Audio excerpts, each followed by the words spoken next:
Hey everyone, and welcome to yet another episode of D&D Horror Stories. In today's episode, I must first warn that the following story contains mentions of physical and mental abuse, so I would understand if some of you would like to skip this one.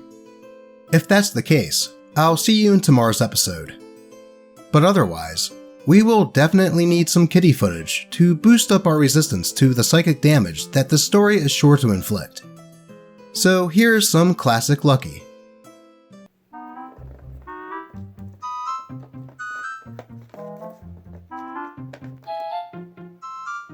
He used to be so small. But with that done, let's get into this doozy of a story. Player cannot understand why I dislike them, literally screaming at me in D&D RP, almost ends with the police being called. By Reddit user, Throwaway D&D Stress. Alright, I have been debating about posting this for literal years, but for the longest time, I was too hurt even thinking about what happened. Now though, I have two amazing groups I play with, and I have regained my love for D&D.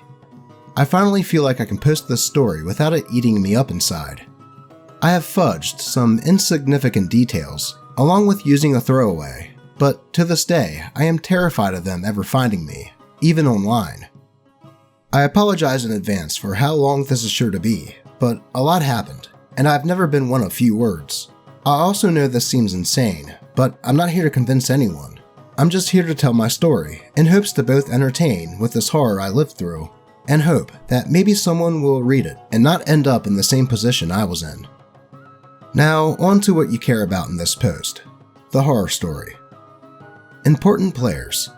Richard, the asshole of this story, who played the half-elf edgelord Bloodhunter Rogue. He is also a trans man. This is relevant later, I promise. He was 24 to 27 years old in this story. Me, a chick playing a male gloomstalking while it was still in Unearthed Arcana. Drow Ranger, that I fully admit was a Dritz ripoff. I regret nothing. I was 19 to 21 in the story, and also the only black person in the group. Unfortunately, also relevant later. Brian, the DM, super talented, but a massive pushover. Also BFFs with Richard, 24 to 27 years old. Tessa, the vengeance that became Oathbreaker Paladin, and both my and Richard's friend, 19 to 21 years old. Gina, my college roomie who helped me through a lot of this shit. There was also Monk, who was married to the DM, literally. They were an adorable couple, and I hope they are still doing well. And Bard. Not important to the story, but still one of the best bards I have ever played with. This horror story took place over 3 years, and should have ended at year 2, but I had yet to learn that no D&D is better than bad D&D. This game finally taught me that, and stopped me from playing for over half a decade after. Since this is years and years old by now, obviously, nothing is verbatim, but I shall try and remember everything as closely as possible, and some quotes I have just been unable to ever forget. So, way back when, in college, a long while ago now, I'd been playing D&D or D&D adjacent, Pathfinder, Labyrinth Lord, etc., since I was 14 years old. So by the time I was 19 to 20 in college, I knew that I loved these games. However, I had almost always been the DM, so I was sorely lacking in player experience. So, when in sophomore year, I finally managed to find a D&D group to play with on campus as a player, I was overjoyed. The DM was a writer, and damn, did he write us some amazing stories. I literally cannot praise him enough for his world building and storytelling. His encounters were damn fun too. I had the most experience with D&D of everyone in the group, so I helped where I could. I joined their second session, so I was a little late, but no one seemed to mind too much. I knew no one other than Tessa, but thought I befriended the others through our time together. So, in the beginning, I gravitated towards her and her paladin a lot. This is what caused the initial problems, but I didn't see them as such at the time. See, Richard had a crush on Tessa. I didn't know this. His rogue and paladin had this kind of will they won't they thing going on that I assumed was only in game. It was not. So when I came in as a friend to Tessa, and my drow came in swords blazing and charming the paladin, I became public enemy number 1 to Richard, without knowing it at all. By accident, mind you. My drow eventually became the team dad who tried to keep everyone alive, so he wasn't even interested in these people that he saw as his kids. I want to emphasize that Tessa and I were just friends as well, and had only ever been friends. We never flirted or gave any indication that we were more or wanted to be more than friends, but Richard didn't seem to care. It started instantly, as in our literal first session together. Rogue mentions that he doesn't like my ranger because he's a drow and all drow are backstabbing bastards and murderers, and got into a fight with my ranger over him trying to join the party. Again, because he was a drow. Everyone else was fine with me joining, since I had just saved them from some raging animals. We were level 2.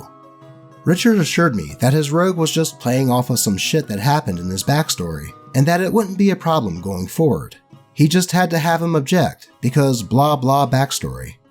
I trusted him, and thought that this was true, and that I wouldn't be subjected to racism every single time I played, by a fellow player. I had to deal with that enough in real life, since we lived and went to school in a very white and conservative area. I've had someone scream, "Go home N-word," with the hard R, at me while driving by me while I was just walking home, for example. I dumbly assumed that he would realize this, and only do this when really relevant to his story.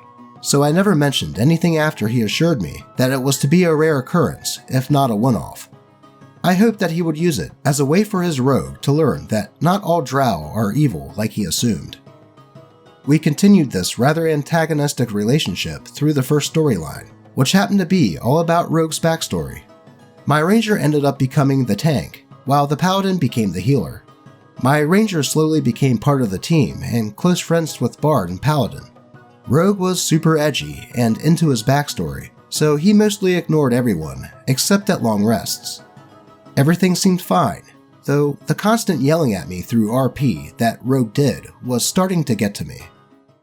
He seemed to hate my character so much that after the end of the second storyline, about 2 years into the campaign in total at that time, I was at my wit's end with him. He fully screamed at my character in almost every single session. And I mean looking at me, this was in person, and screaming at the top of his lungs, and then saying he just got super into roleplay. So it wasn't personal. And it was always about something he perceived that I or my character did wrong. A few examples. I made a joke he didn't like. I wasn't good enough at talking to a certain NPC, despite me having negative charisma and not being the party face. I gave the paladin bad advice. I was too close to the paladin. I stole his kill. I wasn't paying enough attention to him and his character while they were off on a solo mission. You get the point. Anything he perceived as a slight, he would wait until I did or said something he didn't like and we were having a rest, and then unleash his rage upon me. My drow wasn't much one for a confrontation, so he would often scoff and brush the rogue off, telling him to get over himself. Now, I'm pretty good with yelling most of the time, but I come from an abusive household, and I would get screamed at by my parents all the time about everything they thought I did was wrong or wasn't doing well enough. So this, weekly, was really starting to trigger me, and I was starting to dread going to D&D, despite how calm I played my drow. Richard had also gone back on his statement to leave the racism be, and would often end things with, "I'd expect nothing less of a stupid fucking drow," spitting the race's name with disgust. My roomie, Gina, convinced me to write out a message to Richard, politely asking him to please tone down the racism and stop actually screaming at me during the games. I asked him to perhaps just say something like, "Rogue looks at Ranger and yells at him," and then say what he was yelling, instead of actually playing out the screaming. I explained why this bugged me, mentioning the abuse in my past, and also that the racism was just something I really didn't want to have to deal with in a fantasy game that I played to escape real life. Gina was wonderful and helped me type this out. We must have rewritten it 5 times to make sure it was not accusatory to Richard in any way, to the point that, reading it back now, through messages, it really puts most of the blame on me and my emotions. Still, we sent it off, and Gina assured me that it would be fine. After all, there's no way he can misinterpret that. We made sure of it. Bless your optimism, Gina. Bless it, misplaced as it may have been. We were wrong. Richard read it the next morning and lost his mind. He accused me of having character bleed and that I couldn't separate him from his character. I had never accused him of anything, only asked that he stopped screaming at me in game as the rogue and tone down the racism in RP a little bit, and that if he couldn't do that, then that wasn't his problem. He continued to accuse me of being oversensitive and trying to push him out of the game with my accusations. He called me transphobic and claimed that that's why I was doing all of this. I still don't know, to this day, what all of this was. Existing in his game, perhaps? He accused me of sending this on his first week at a new job on purpose, to try and get him riled up at work, and thus fired. I didn't know he started a new job to begin with, nor did I insist that he reply while at work. He chose to do that. He then went on to state that he had been abused, and he knows what abuse is, and if you think my yelling at you is abusive, then you've never really been abused. Again, stating that I was just oversensitive and had character bleed. He had been abused, physically and mentally. I know this, but this isn't Abuse Olympics, and I have never claimed his abuse wasn't valid, or that mine was worse than his. I only used my abuse as an explanation, in part, as to why I couldn't handle his yelling anymore. He then became melodramatic, stating that since everyone apparently hates me, I'll just leave the game, and tried to guilt trip me. While he was going off, I was trying to explain and re-explain myself, with Gina's help, and figure out where we had made it unclear what I was asking for, and where he was getting all of this. By this point, I was crying and convinced that I was, indeed, the problem. Naturally, Richard went to Tessa with all this, and I got a message from Tessa asking what the fuck was happening. Thankfully, she didn't accuse me of anything, but wanted to know why Richard is saying he's going to quit the game. I explained the situation, sharing screenshots of the entire conversation with her to save any he said she said problems, and told her that I would just leave the game to keep the peace. She was not okay with either of us leaving, and took it upon herself to mediate and talk to Richard, me, and Brian to try and figure out what was going on. She did, at least, agree with me that Richard did go too far with his yelling at me all the time, and that the racism wasn't a cool or edgy character trait. When had it ever been? And that it was just mean. All her assurances that she would figure it out did not help me at all, and I spent the day sobbing to Gina, who had D&D experience too, and had completely agreed with me that all of this was insane bullshit, and that Richard was off his rocker. I was ready to leave then, and I should have left, but I didn't.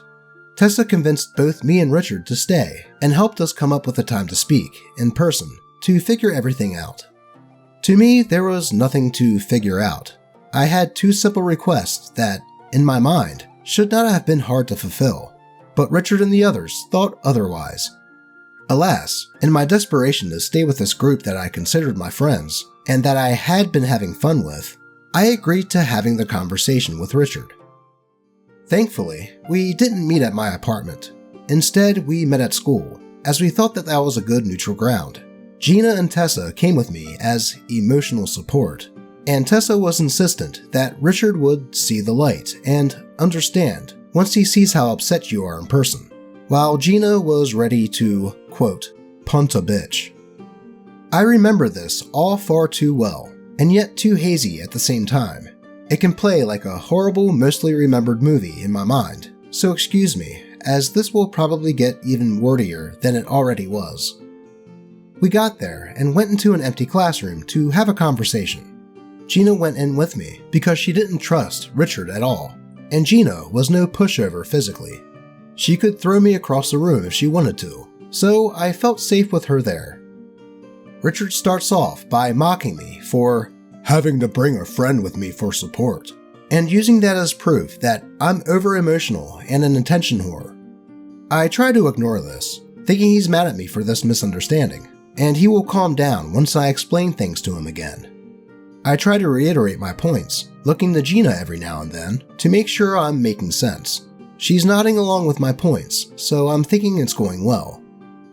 It was not going well. Richard listened and then launched right into the tirade that he had done in messages before, but this time in person, and with the most condescending tone one can possibly imagine. He leaned right into the "I know what real abuse is, and if you haven't been physically abused, you don't know what abuse is" concept, explaining how he was beaten as a child and called worthless, and how his parents didn't even see him as a person anymore ever since he came out as trans. Since all that happened to me was being yelled at, in his mind, I was pretending to be abused and using that as an excuse to be oversensitive and was taking power away from real abuse victims. While I am sorry that he went through everything that he did, everything he was so confidently saying was downright wrong and erasure to those suffering from emotional abuse. I finally got angry at him, something hard to do as I hate confrontation and am very hard to anger. And after he finished his condescending tirade, I snapped and yelled at him that I had been hit, if he must know. Not that that mattered in the long run, and that I was sick of his assumptions about me, and asked him, again, to explain to me why it was so hard for him to understand that I just wanted him to stop yelling at me. Yelling at me like I was yelling at him right now. I remember yelling something like, "It's not nice when someone yells at you, is it? Do you enjoy when I scream like this? Do you think I enjoy it when you do this to me over a game?" He could not handle me yelling, ironic in hindsight. The second I started, he tuned me out and made himself the victim, saying something along the lines of, "I was being calm to you, and now you're being unreasonable and a bitch, and I cannot have a conversation with someone like you." And he then accused me of being abusive to him and literally stormed out of the classroom. I ended up hugging Gina and sobbing into her shoulder. I ruined her nice dress, which I honestly feel worse about than anything else on that day. After Gina comforted me, she had to go to work, and I told her that I would be okay. I decided to just hang out in the classroom until I could get myself together, because I wasn't going to walk through school looking like the mess that I was at the time. This would turn out to be a big mistake.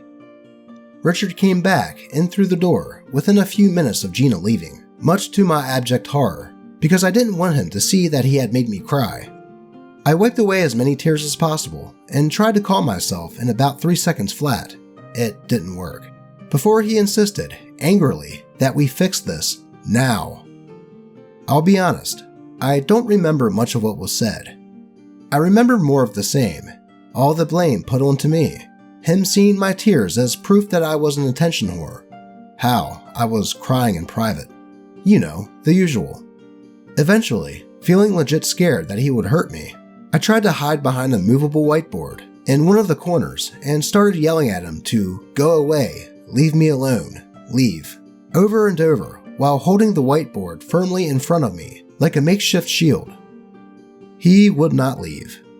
He started wrestling with me for the whiteboard and eventually ripped it away from me, as he was much stronger than me. At this point, I curled up in the corner in the fetal position, hiding my head in my knees with my arms over it, because I was terrified that he was going to hurt me. He physically grabbed my arms and pulled them down so he could see my face, forcing me to look at him. He asked me if I was autistic.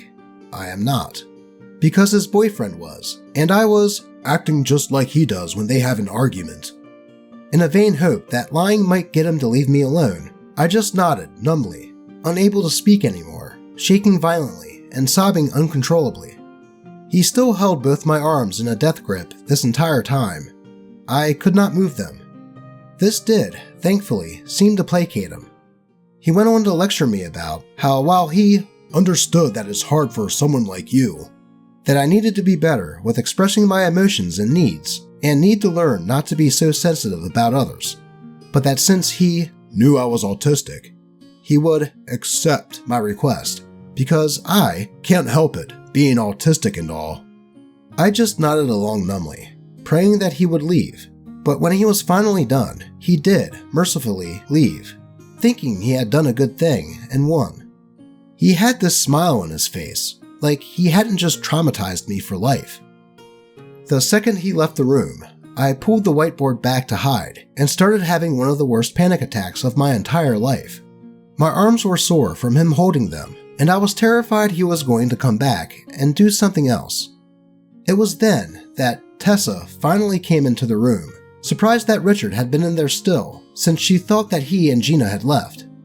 Apparently, she had gone outside for a bit and didn't notice Richard had come back in. I could barely explain everything that happened to her and ended up just asking her to help me get home. I should have left the group then. There was literally no reason why I should have stayed after that horrific experience. However, most of my friends were in that group, and I genuinely thought that I was the problem. I was starting to believe everything that Richard had continually told me, and since the only one that was really on my side was Gina, I thought it was just her and I, being overly sensitive people. Tessa was ever the both sides person, trying to get us to get along without having to side with one friend over the other. I couldn't even think of playing my character anymore, but I had an easy out, since I had been playing my drow that had a brother.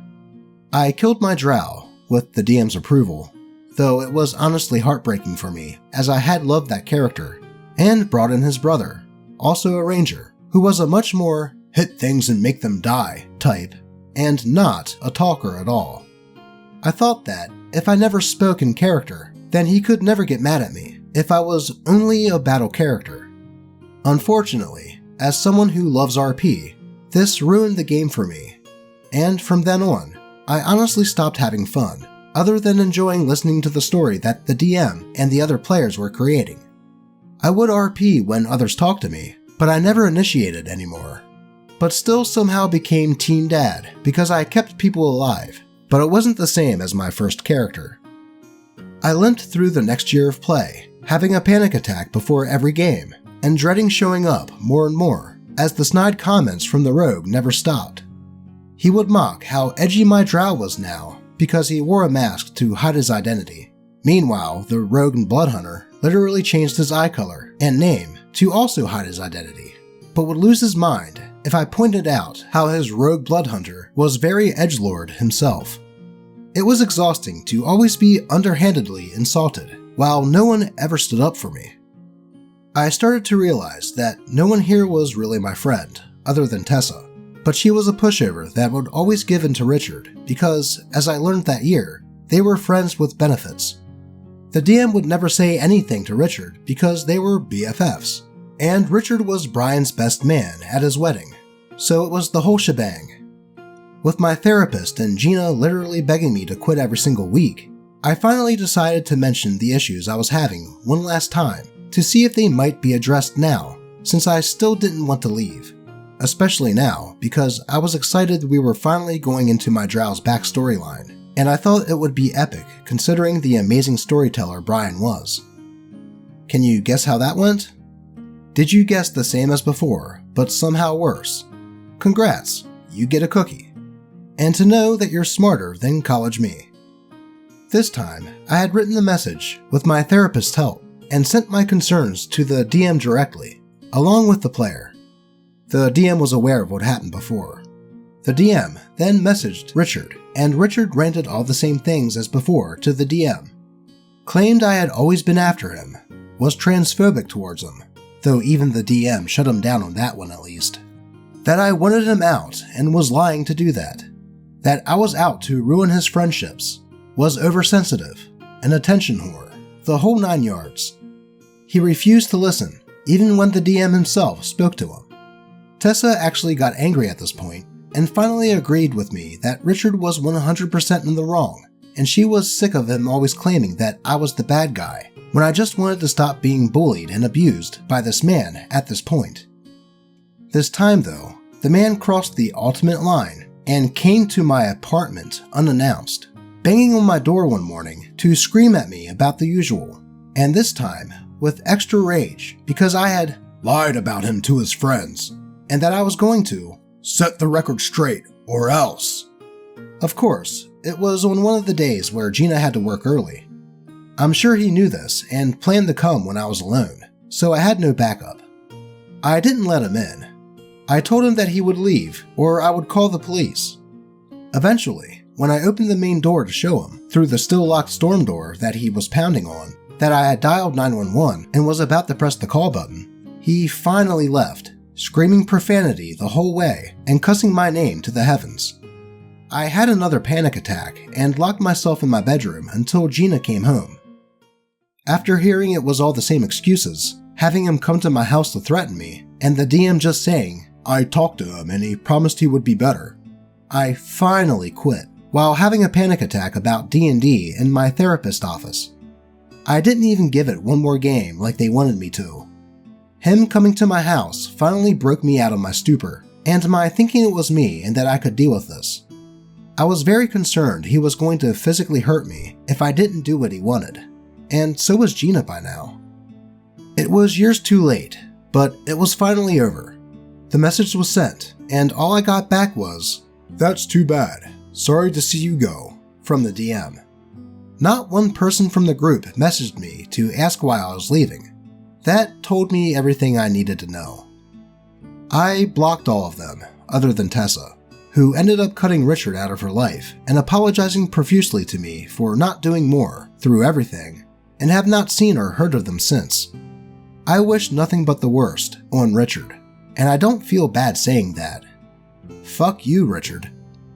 It was an instant weight off of my shoulders, and while I missed the fun parts of D&D and the friends that I thought I had, the lack of stress was obvious to me immediately, and I finally started to enjoy college life again. I didn't play for over half a decade before I finally got the courage to join a Westmarches server a few years back, and found the best two groups of players I have ever met in my life. I'm a DM for one, and a player in the other. For a while, Richard managed to kill my love of D&D, and I was terrified to play again, but I am so happy that I came back to this hobby. These are now some of my best friends, and I'm so happy D&D brought us together. The one thing I will never forget from this, and hope everyone else takes from this, is the tried and true saying, no D&D is always better than bad D&D. If you haven't learned this yet, please know, nothing is worth shit like this. You will find better people to play with. They exist out there, you just have to search for them. The final joke is on Richard in the end though. Tessa and I ended up dating years later, and have been together for over a year now. Meanwhile, him? He hasn't seen her in 7 years.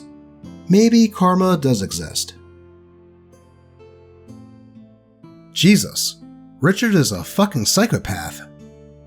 I can understand that sometimes disagreements can happen in D&D, but this was just insane. For Richard, who has been abused in his past, to say that OP's abusive past didn't count is some of the scummiest shit someone could pull. And it's not like OP was asking for much, she just didn't want to be yelled at in person. Then to try and say that OP was being transphobic out of nowhere when OP wasn't being that at all. It's just another case of someone using their identity as a shield for being called out, which I fucking hate. Being part of a marginalized group doesn't give you a pass to be a fucking asshole and not be confronted about it. Then there was the physical assault on OP in the classroom, which should have had the cops called right then and there. And then coming to OP's home to top it all off. This guy needs to be on some sort of medication. The other players should have said something too, but as OP pointed out, Richard seemed to have them wrapped around his finger.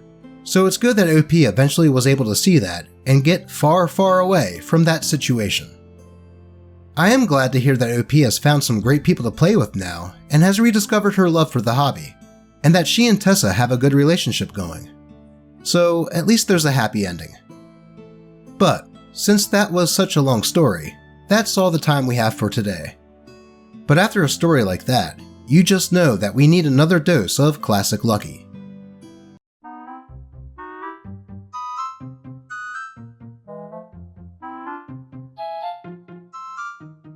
As always, thank you all for watching.